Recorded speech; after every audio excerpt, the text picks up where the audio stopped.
দ্বিতীয় এই মাসে 2 পরিবার করলো, তৃতীয় মাসে 2 পরিবার, তো চতুর্থ মাস মানে তার যেহেতু অষ্টম, তার কি বলে যে এই টার্নটা যেহেতু অষ্টম নম্বরে, তো তিনি পড়ছেন যে তাম্মুজ, তাম্মুজ মাসের শেষ 15 দিনে, তাম্মুজ মাসের শেষ 15 দিনে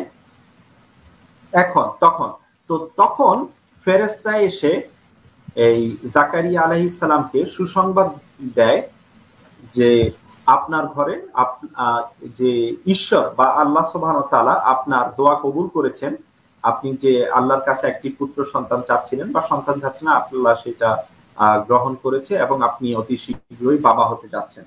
তো আমরা যদি এই সুসংবাদ যে জাকারিয়া আলাইহিস সালামের ছেলে হবে, সেই সুসংবাদটাও যদি ধরে নেই, তো এটা হচ্ছে একটা সুসংবাদ, সেটা হচ্ছে চতুর্থ মাসে তাম্মুজের এই শেষ 15 দিনে।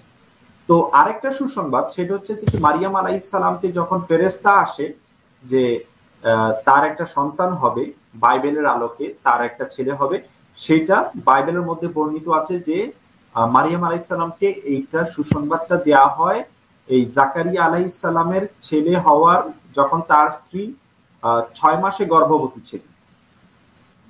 বুঝছো? তার মানে হচ্ছে ঈসা আলাইহিস সালাম জন্মগ্রহণ করেছেন ইয়াহইয়া আলাইহিস সালামের পরে। হ্যাঁ, ইয়াহইয়া আলাইহিস সালামের পরে জন্মগ্রহণ করেছিলেন, এবং ইয়াহইয়া আলাইহিস সালামের যখন এই ঈসা আলাইহিস সালামের যখন সুসংবাদটা দেয়া হয়, আমি আশা করি আমাদের অডিয়েন্স এই ক্যালেন্ডারটা দেখছে, আশা করি। জাস্ট এ মিনিট, এই ক্যালেন্ডারটা আপনারা যদি দেখেন, এখানে চতুর্থ মাস হচ্ছে তাম্মুজ, এবং বাইবেলে বলা হচ্ছে যে ঈসা আলাইহিস সালামের সুসংবাদ দেয়া হয় তখন যখন এই জাকারিয়া আলাইহিস সালামের স্ত্রী 6 মাসের গর্ভবতী ছিলেন। তো আমরা যদি তাম্মুজ থেকে 6 মাস গণনা করি, তাহলে এই 5 মাস হচ্ছে প্রথম মাস, 6 হচ্ছে দ্বিতীয়, 7 হচ্ছে তৃতীয়, তারপরে এরকম করে আমরা যদি একেবারে গণনা করতে থাকি, তাহলে 6 নম্বর মাস হচ্ছে এই 1 2 3 4 5 6, সেটা হচ্ছে এই তেবেত মাসটা। এটা হচ্ছে তেবেত মাসটা হচ্ছে এই জাকারিয়া আলাইহিস সালামের স্ত্রীর গর্ভ অবস্থায় 6th মান্থ, যে 6 মাস চলছে, তখন এই 6 মাসের সময় এই ঈসা আলাইহিস সালামের জন্মের সুসংবাদ দেয়া হয়। তো আমরা যদি এই তেবেত মাস থেকে 9 মাস গণনা করি, তাহলে আমরা পেয়ে যাচ্ছি ঈসা আলাইহিস সালাম কখন জন্মগ্রহণ করেছেন। তো আমরা তেবেত মাস থেকে এই 9 মাস গণনা করব। তো 9 মাস গণনা করলে তাহলে সেটা আসে হচ্ছে এই আলুল মাস। আলুল যেটা হচ্ছে এই জুইশ ক্যালেন্ডারের 6th মান্থ। আলুল হচ্ছে এই অগস্ট এবং সেপ্টেম্বর মাস। আমি আশা করি অডিয়েন্স ক্যালেন্ডারটা দেখছে, যদি ক্যালেন্ডারটা না দেখে তাহলে তারা অ্যাকচুয়ালি বুঝবে না বিষয়টা। তো আলুল মাস হচ্ছে অগস্ট এবং সেপ্টেম্বরে। তো আমরা পেয়ে গেলাম যে ঈসা আলাইহিস সালাম জুইশ ক্যালেন্ডার এবং বাইবেলের কিছু এই অনুচ্ছেদের আলোকে তার জন্মগ্রহণ হয়েছিল অগস্ট এবং সেপ্টেম্বর মাসে, এর মাঝামাঝি সময়। হ্যাঁ, অগস্ট সেপ্টেম্বরের বা অগস্টের শেষ 15 দিন, সেপ্টেম্বরের প্রথম 15 দিনের মাঝামাঝি কোনো এক সময় হয়েছে। তারপরে খ্রিস্টানরা অনেক সময় এটাও বলে থাকে যে না, এখানে জাকারিয়া আলাইহিস সালামের স্ত্রীর 6 মাস গর্ভ অবস্থা থাকার বিষয়টা না, ওইটার দ্বারা উদ্দেশ্য হচ্ছে এই জুইশ ক্যালেন্ডারের 6th মান্থ, জুইশ যে ইহুদি ক্যালেন্ডারের 6ষ্ঠ মাসটাই উদ্দেশ্য। তো হ্যাঁ, 6 নম্বর মাস। তো 6 নম্বর মাস হচ্ছে আলুল। তো আমরা যদি আলুলকে ধরি, হ্যাঁ, আবার আমরা যদি 9 মাস গণনা করি আলুল থেকে, তাহলে আমরা এই চলে আসি হচ্ছে ইয়ার দ্বিতীয় মাসে, ইয়ার বা সিবান যে কোনো এক মাস। তো ইয়ার যদি হয় তাহলে হবে এপ্রিল মে, আর যদি সিবান হয় তাহলে মে জুন। কোনোভাবেই এটা ডিসেম্বর মাসে হয় না, যায় না। বুঝছো তো? তো এটা হচ্ছে এই মজার বিষয়।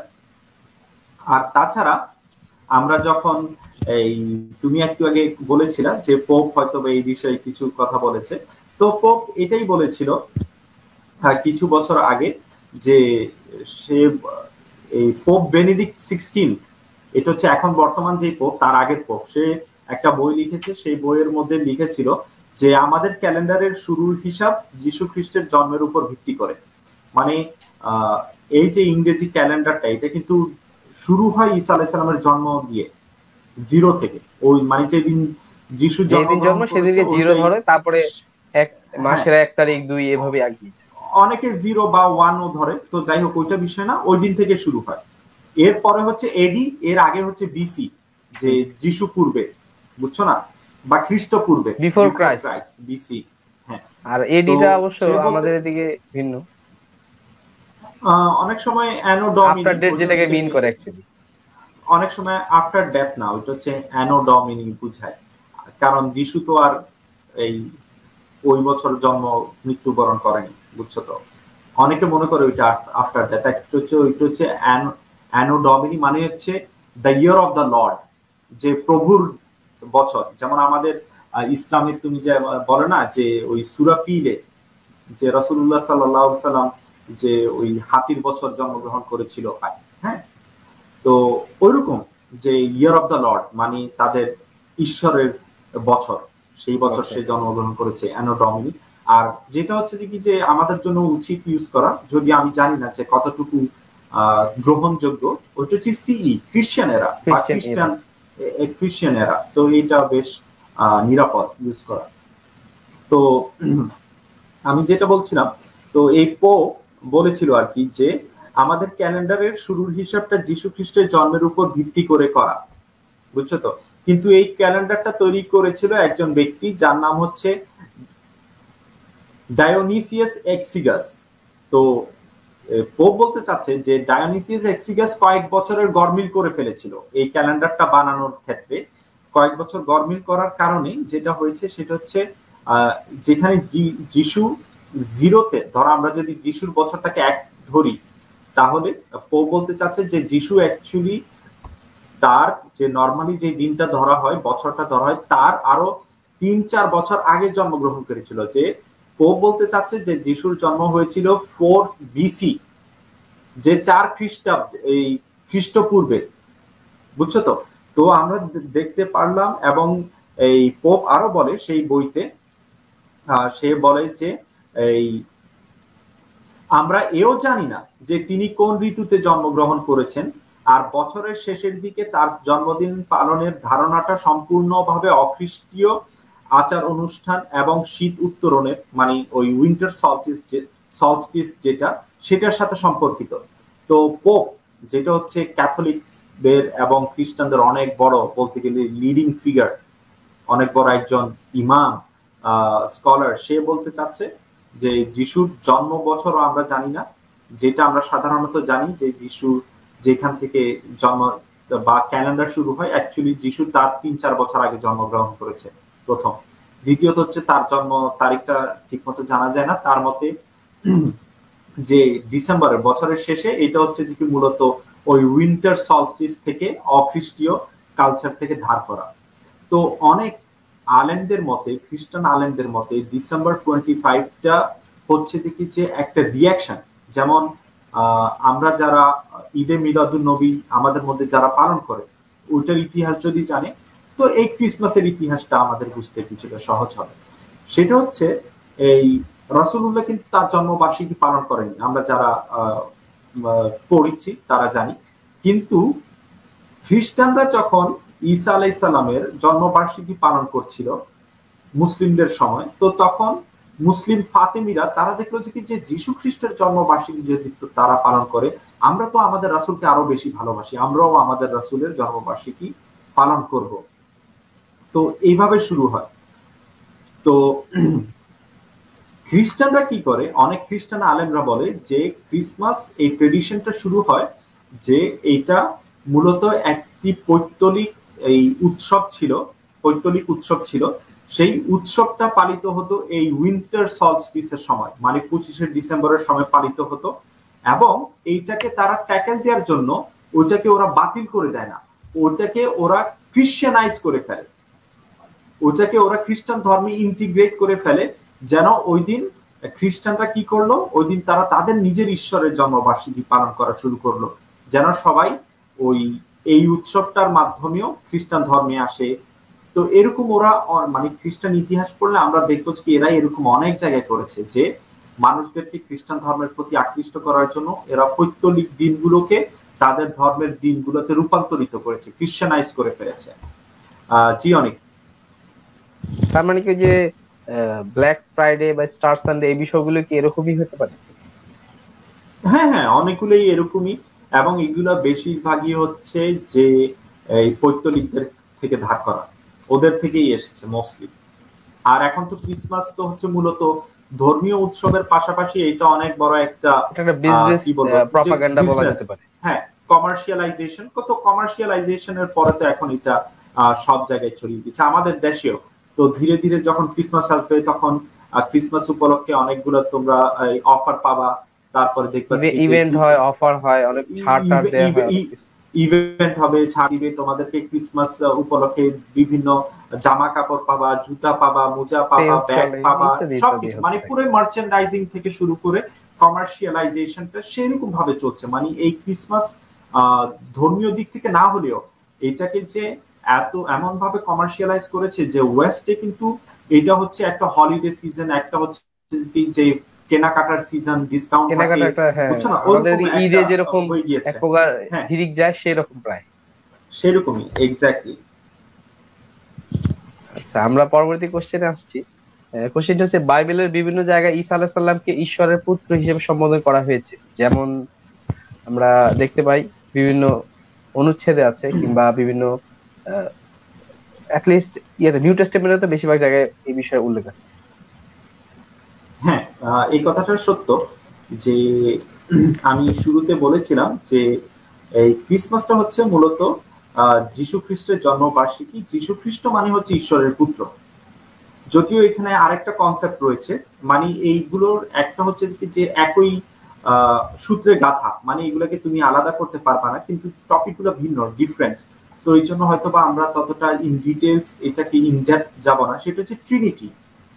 তো খ্রিস্টানরা বিশ্বাস করে যে পিতা সেটা হচ্ছে ঈশ্বর, পুত্র যিশু, যিশু হচ্ছে ঈশ্বরের পুত্র, আরেকটা হচ্ছে পবিত্র আত্মা। এরা তিনজন হচ্ছে যে কি ঈশ্বর। তো যিশুকে তারা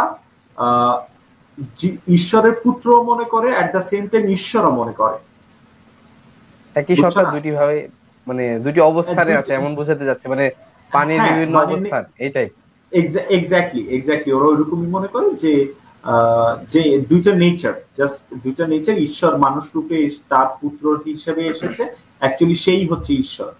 ঈশ্বর আর ঈশ্বরের পুত্র অ্যাকচুয়ালি এক, ওরা এটা মনে করে।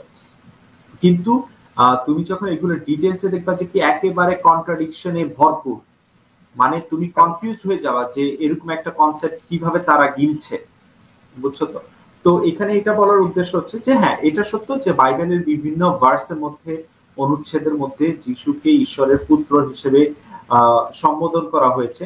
যেমন আমরা যদি পড়ি তাহলে ম্যাথিউর 3 নম্বর অধ্যায়ের 17 নম্বর অনুচ্ছেদে, তাহলে আমরা দেখব যে সেখানে বলা হয়েছে যে and lo a voice from heaven saying this is my son in whom I am well pleased, যেটা বাংলা করলে হয়তো বা কিছুটা এমন হবে যে স্বর্গ থেকে একটি স্বর শোনা গেল, সেই স্বর বলল যে এ হচ্ছে আমার প্রিয় পুত্র, এর প্রতি আমি অত্যন্ত প্রীত, বা একে আমি অনেক ভালোবাসি, যার মধ্যে আমি অনেক সন্তুষ্ট।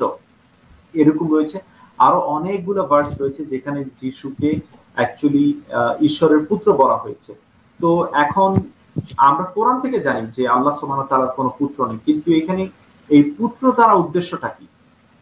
পুত্র দ্বারা উদ্দেশ্য হচ্ছে যে ঈসা আলাইহিস সালাম একজন দেবত্ব দাবি করা হয়, যে তিনি কোনো সুপিরিয়র সাবজেক্ট। হ্যাঁ, দেবত্ব, হ্যাঁ তিনি অবশ্যই দেবত্ব দাবি করা হয়, কিন্তু দাবি করা যায় কি সেটা হচ্ছে প্রশ্ন।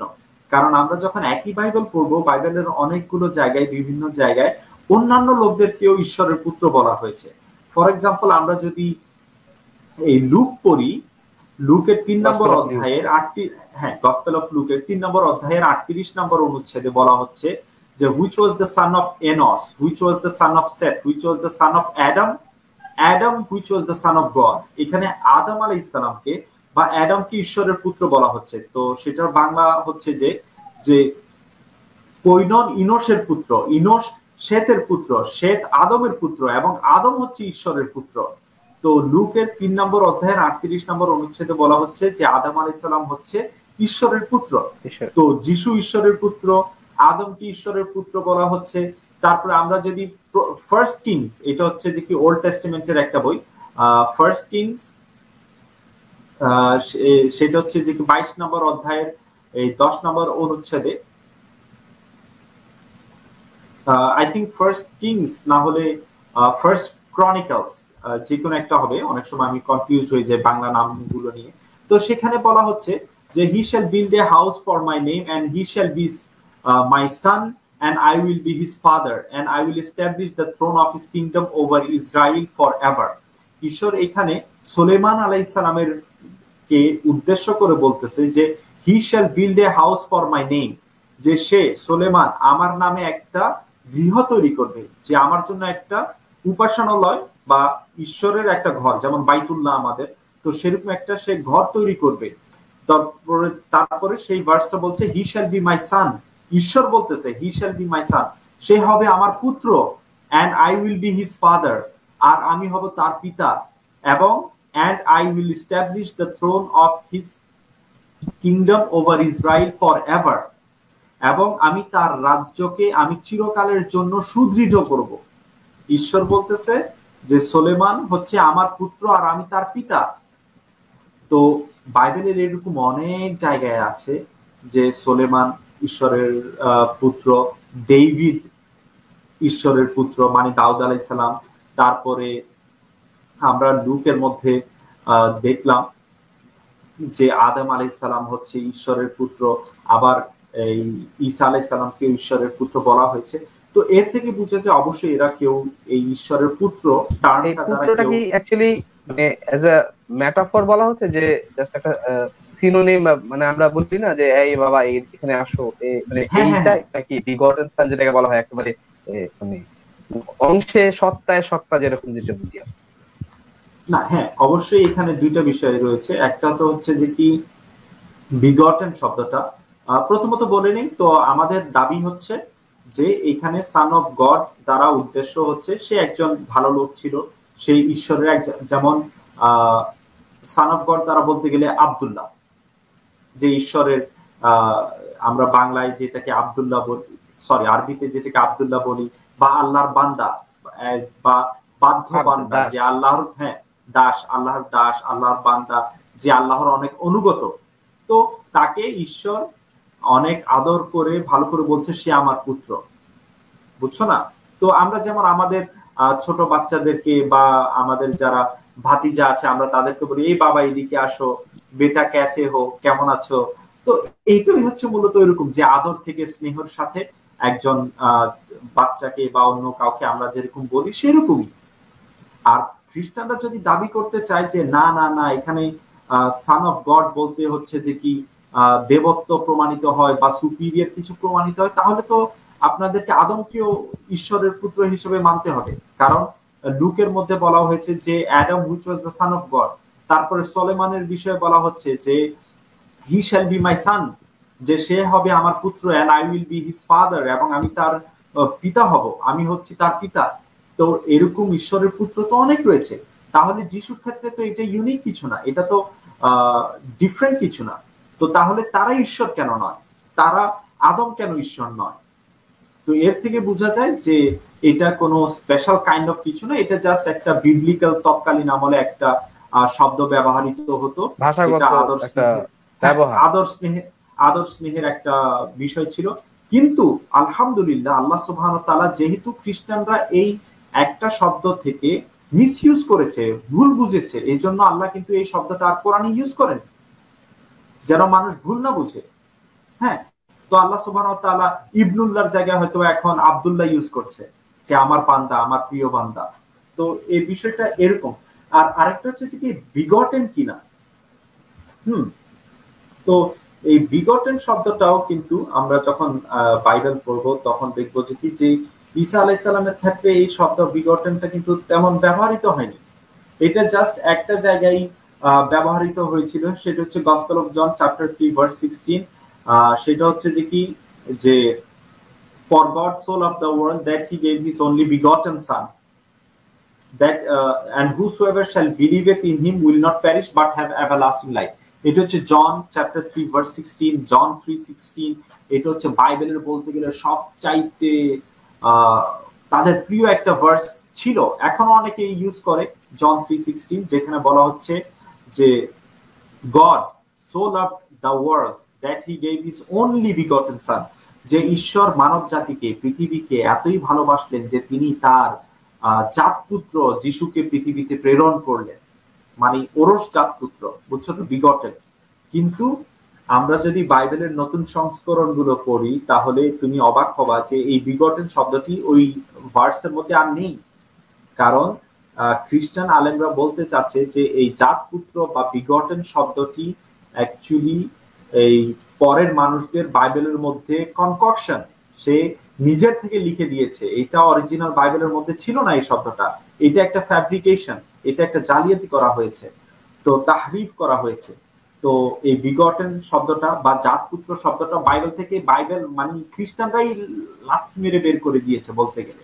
তো আমাদের কিছু করতে হয়নি, আলহামদুলিল্লাহ তারা দিনের পর দিন ইসলামের নিকট আসছে, আমরা এটাতে খুশি। কিন্তু তারা হয়তো বা হামাগুড়ি দিচ্ছে, আমরা চাচ্ছি তারা দৌড়াক, যে আল্লাহর দিকে বা সঠিক পথের দিকে একটু তাড়াতাড়ি আসুক। তো এই বিগটেনটা যিশুর ক্ষেত্রে কোনোভাবেই প্রমাণিত হয় না। একটি মাত্র ভার্স ছিল, একটি মাত্র অনুচ্ছেদ ছিল যেখানে যিশুকে বিগটেন সান হিসেবে বলা হয়েছিল, কিন্তু সেই ভার্স থেকেও বিগটেন শব্দটাকে একটা জালিয়াতি হিসাবে বের করে ফেলা হয়েছে, যে এই শব্দটি এখানে ছিল না। কিন্তু তুমি অবাক হবা যে এই বিগটেন শব্দটি কিন্তু অন্যান্য নবীদের জন্য ব্যবহার করা হয়েছে। যেমন দাউদ আলাইহিস সালামের বিষয়ে ওল্ড টেস্টামেন্টে বলা হয়েছে, and David is my son and this day I have begotten thee, যে সে হচ্ছে আমার ছেলে এবং এই দিন আমি তাকে জন্ম দিলাম, বা এই দিন আমি তাকে ওরসজাত পুত্র হিসেবে দিলাম। তো এই বিগটেন শব্দগুলো থাকুক না থাকুক, এগুলো হচ্ছে কি যে অন্য নবীর জন্য ব্যবহৃত হয়েছে। তো যেই জিনিসটা পাইকারি হারে অন্যদের জন্য ব্যবহৃত হচ্ছে, তাহলে যিশু এখানে স্পেশাল কি থাকলো? যিশুর মধ্যে এমন স্পেশাল কি রয়েছে? কিছুই না। তো এর থেকে তাদের দেবত্ব প্রমাণিত হয় না। বিগটেন শব্দটা যিশুর জন্য এখন আর বাইবেলে